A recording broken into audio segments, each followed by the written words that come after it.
Sir कहा जाता है कि मुगल पीरियड में हिंदुस्तान बहुत अमीर था, बहुत ज़्यादा पैसे था हिंदुस्तान में। तो क्या उस ज़माने में भी कोई भ्रष्टाचार था या करप्शन था या करप्शन फ्री था चीज़ें? सर इस पे कोई अगर कहानी आप जानते हैं तो बताइए हमारे व्यूअर्स को।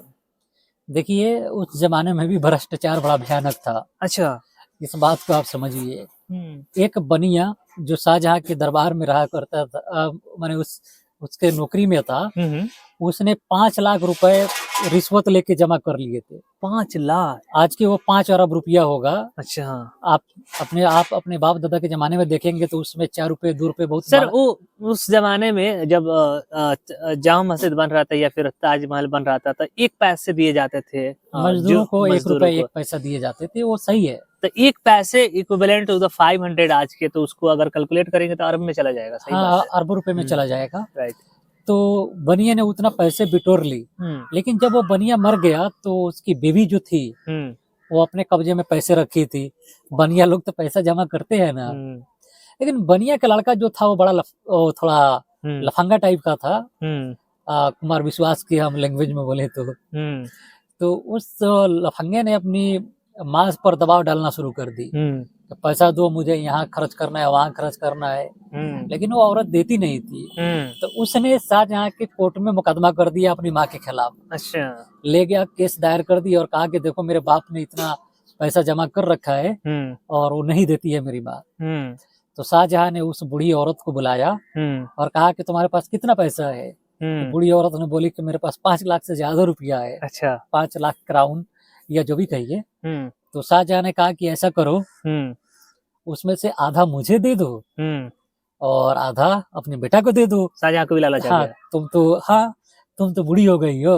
हाँ। अरे अरबों रुपए किसे अच्छा नहीं लगते हैं भाई? हुँ, यहाँ तो लाखों में नेता बिक जाते हैं। हुँ, तो अरबों खरबों में तो बादशाह को भी थोड़ा-सा लालच आएगा ना, हुँ, कि हमारा ही कर्मचारी इतना कांड कर रखा है। आप देखते होंगे छापा पड़ता है ईडी सीबीआई का, हुँ, हुँ, तो एक क्लर्क के पास से अरबों रुपया निकल जाता है। हुँ, तो उस समय वैसा ही हुआ था। तो हुँ, शाहजहाँ ने कहा कि आधा रुपए मुझे दो, आधा अपने बेटा को दे दो। हुँ, अब तो तुम बूढ़ी हो गई हो तो तुम्हें इतना रुपए होगा क्या? हुँ, और कहा कि इस औरत को बाहर कर दो। हुँ, तो जब औरत को सिपाही लेके जाने लगे, हुँ, तो औरत ने झिड़क कर कहा कि मुझे बादशाह से कुछ कहना है, हुँ, मेरी बात तो सुना ही नहीं। हुँ, तो शाहजहाँ ने हंसते हुए कहा कि बताओ हुँ, क्या कहना है? हुँ, तो शाहजहाँ ने कहा कि शाहजहाँ से उस औरत ने सिर्फ इतना ही कहा हुँ, कि बादशाह सलामत, हुँ, ये बताइए कि मेरा ये तो बेटा है, हुँ, लेकिन बनिया आपका कौन सा रिश्तेदार लगता है कि आप मेरा पैसा ले रहे हो? अच्छा।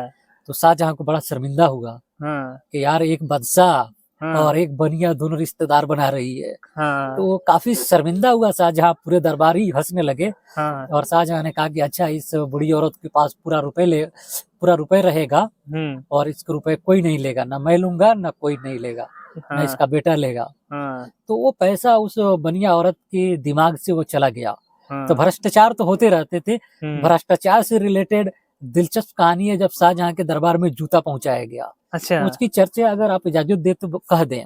अच्छा अगले एपिसोड में उसमें हम बता देंगे ठीक है, इसको। Thank you so much. हाँ, तो दोस्तों इसी तरह के नयाब और यूनिक स्टोरी देखने के लिए हमारे चैनल को से जुड़ जाइए और जल्दी से सब्सक्राइब कर लीजिए। इंटरनेट की दुनिया में जो स्टोरी कहीं नहीं मिलेगा, हम आपको इस प्लेटफ़ॉर्म पे सुनाएँगे, वो भी ऑथेंटिक और रॉ और सोर्सेज़ के साथ। एक ऑथेंटिक सोर्स है tellers of the Mughal empire. हाँ। डॉक्टर बर्नियर जो फ्रांस के डॉक्टर थे, भारत आए थे, हुँ, उन्होंने इस बात को लिखा है हुँ। ताकि मेरे व्यूअर्स को ये पता रहे कि ये बात हाँ, 100% ऑथेंटिक है, सही है। सच है। राइट।